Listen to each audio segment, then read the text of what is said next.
كي ندعو إلى الله لننشر الخير في الكون الذي حار ونرسل. بسم اللہ الرحمن الرحیم. صرف 5 منٹ کا مدرسہ قرآن و حدیث کی روشنی میں. 16واں دن 16 محرم الحرام. نمبر 1 اسلامی تاریخ. قوم سمود. قوم سمود کا ذکر قرآن مجید میں 23 مرتبہ آیا ہے. قوم عاد کی ہلاکت کے بعد یہ عرب کی مشہور اور قدیم ترین قوم ہے. اس کا نسب حضرت نوح علیہ السلام کے بیٹے سام سے ملتا ہے. حجاز و شام کے درمیان وادی قرا کے میدان میں ان کی آبادیاں تھیں جن کے کھنڈرات و نشانات آج بھی موجود ہیں. ان کا دارالحکومت مدینہ طیبہ سے شمال کی طرف مقام حجر میں تھا جسے اب مدائن صالح کہتے ہیں. اس قوم کا زمانہ حضرت ابراہیم علیہ السلام سے پہلے کا ہے. یہ اپنے وقت کی مہذب، ترقی یافتہ، طاقتور اور بڑی مالدار قوم تھی. پہاڑوں کو تراش کر بڑی بڑی عمارتیں بنانا اور سنگ تراشوں کو بھاری مزدوری دے کر بڑے بڑے بت بنوانا ان کی زندگی کا محبوب مشغلہ تھا. ان کے دلوں میں بتوں کی اتنی عقیدت و محبت پیدا ہو گئی تھی کہ اللہ تعالی کو چھوڑ کر انہی کی پوجا کو اپنی نجات کا ذریعہ سمجھنے لگے تھے. جب اس قوم کی شرک و بت پرستی حد سے بڑھ گئی تو اللہ تعالی نے ان کی ہدایت و اصلاح کے لیے حضرت صالح علیہ السلام کو رسول بنا کر بھیجا. نمبر 2 حضور صلی اللہ علیہ وسلم کا معجزہ. سب سے بڑا معجزہ قرآن ہے. قرآن کریم سب سے بڑا معجزہ ہے جو آپ صلی اللہ علیہ وسلم کو دیا گیا. خود رسول اللہ صلی اللہ علیہ وسلم فرماتے ہیں جتنے پیغمبر گزرے ہیں ان میں سے ہر ایک کو ایسے معجزے دیے گئے جن کو دیکھ کر لوگ ایمان لائے. یعنی بعد کے زمانے میں ان کا کوئی اثر نہ رہا. اور مجھ کو جو معجزہ اللہ تعالی نے دیا ہے وہ قرآن ہے جس کو وحی کے ذریعے مجھ پر اتارا ہے. اس کا اثر قیامت تک باقی رہے گا. تو مجھے امید ہے کہ قیامت کے دن میرے ماننے والوں کی تعداد دوسرے پیغمبروں کے ماننے والوں سے زیادہ ہوگی. نمبر 3 ایک فرض کے بارے میں. نماز میں قبلے کی طرف رخ کرنا.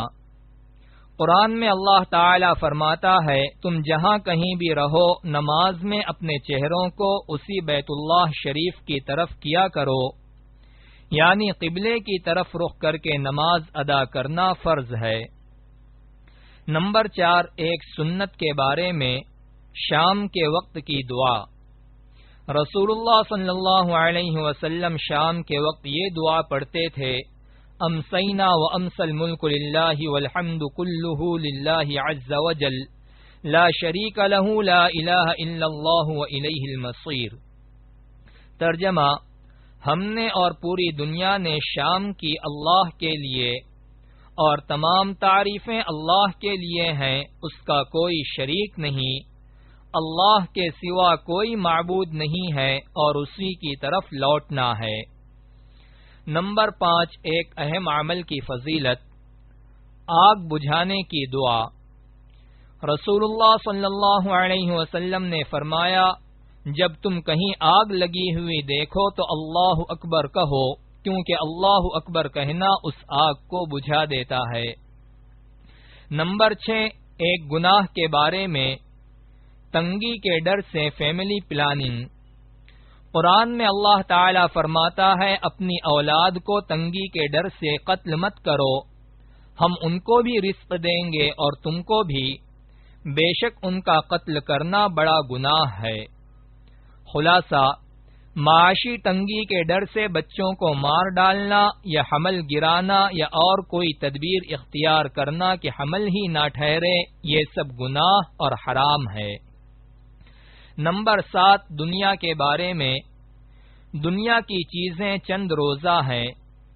قرآن میں اللہ تعالی فرماتا ہے جو کچھ بھی تم کو دیا گیا ہے وہ صرف چند روزہ زندگی کے لیے ہے اور وہ اس کی رونق ہے اور جو کچھ اللہ تعالی کے پاس ہے وہ اس سے کہیں زیادہ بہتر اور باقی رہنے والا ہے. کیا تم لوگ اتنی بات بھی نہیں سمجھتے؟ نمبر 8، آخرت کے بارے میں اہل جنت کو خوشخبری۔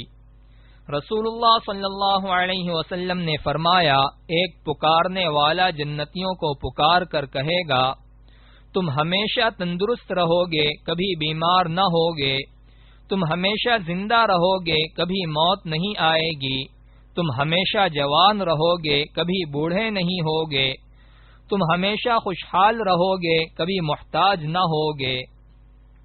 نمبر 9، طب نبوی سے علاج، میتھی سے علاج۔ رسول اللہ صلی اللہ علیہ وسلم نے فرمایا، میتھی سے شفا حاصل کرو۔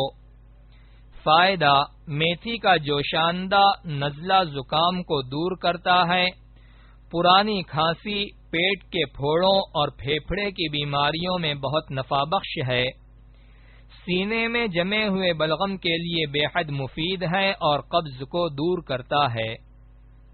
نمبر 10، نبی صلی اللہ علیہ وسلم کی نصیحت۔